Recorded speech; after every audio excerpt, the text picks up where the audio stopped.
مسلمانوں اسلام کو فتح تو مل گئی مگر 70 حافظ قرآن شہید کر دیے گئے یا 700 حافظ قتل کر دیے گئے۔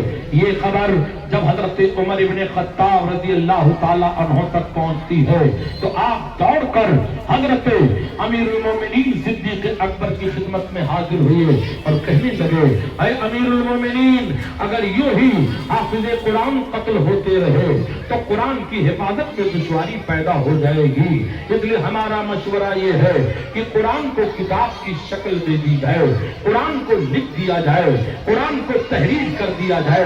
تو حضرت عمر ابن خطاب حضرت صدیق اکبر نے کہا تھا، آپ نے فرمایا تھا اے عمر جس کام کو کرنے کے لیے نہ تو میرے نبی نے حکم دیا ہے اور نہ قرآن میں کہیں کوئی آیت موجود ہے نہ حدیث کا کوئی ٹکڑا موجود ہے، وہ کام بھلا میں کیسے کر سکتا ہوں؟ تو حضرت عمر ابن خطاب نے کہا تھا اے امیر المومنین اگر کہیں کرنے کے لیے قرآن میں حکم نہیں ہے یا حدیث میں کہیں حکم نہیں ہے تو کہیں منع بھی نہیں کیا گیا ہے، اس لیے ہمارا مشورہ یہ ہے کہ قرآن کو کتاب کی شکل دے دی جائے۔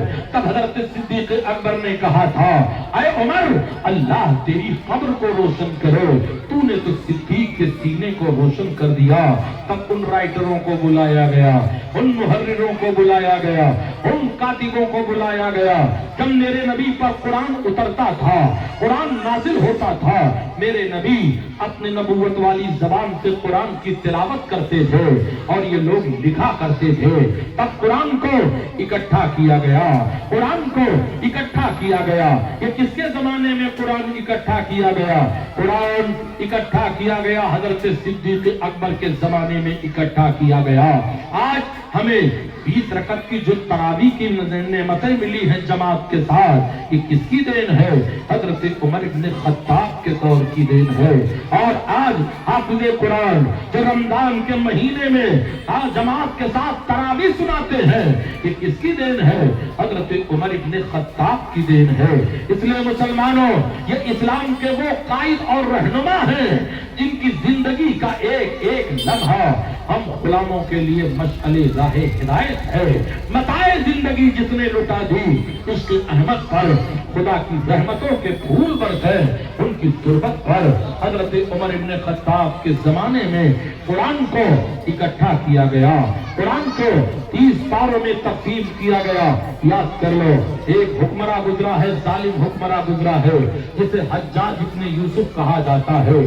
قرآن پر زیر و زبر اس نے لگوایا تھا، قرآن پر پیش اس نے لگوایا تھا، مگر یہ ظالم تھا، نہ جانے کتنے صحابہ کرام کا یہ قاتل تھا، مگر ایک کام اس نے کیا جو آج ہمارے بچے قرآن کو اچھے طریقے سے پڑھ رہے ہیں، اچھے انداز سے پڑھ رہے ہیں۔ اس کے پیچھے اے مسلمانوں حضرت عمر بن خطاب کے دور حیات پاکیزہ کا وہ زمانہ یاد کرو۔ متاع زندگی جس نے لٹا دی عشق احمد پر خدا کی رحمتوں کے پھول برسے، ان کی تربت پر قرآن وہ کتاب ہے سب سے زیادہ دنیا میں پڑھی جانے والی اگر کوئی کتاب ہے تو قرآن ہے، سب سے زیادہ ہدیتاً بکنے والی اگر کوئی کتاب ہے تو قرآن ہے، سب سے زیادہ ٹرانسلیٹ ہونے والی اگر کوئی کتاب ہے تو قرآن ہے۔ قرآن نبی کا وہ معجزہ ہے جو عربی زبان میں اترا ہے، عربی زبان میں نازل ہوا ہے۔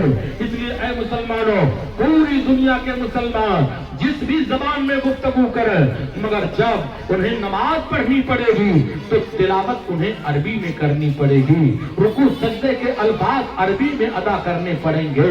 اللہ نے اپنے پیارے حبیب کو عرب میں پیدا کیا اور عرب کی زبان کو منتخب جو کیا تھا عربی منتخب کیا تھا، اور اسی زبان کے جانکار میرے آقا صلی اللہ تعالی علیہ وسلم ہے۔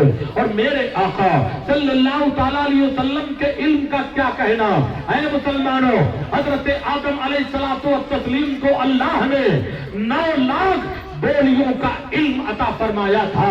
اے مسلمانوں جب نبی کے صدقے میں پیدا ہونے والے حضرت آدم کے علم کا یہ عالم ہے تو میرے نبی کے علم کا عالم کیا ہوگا؟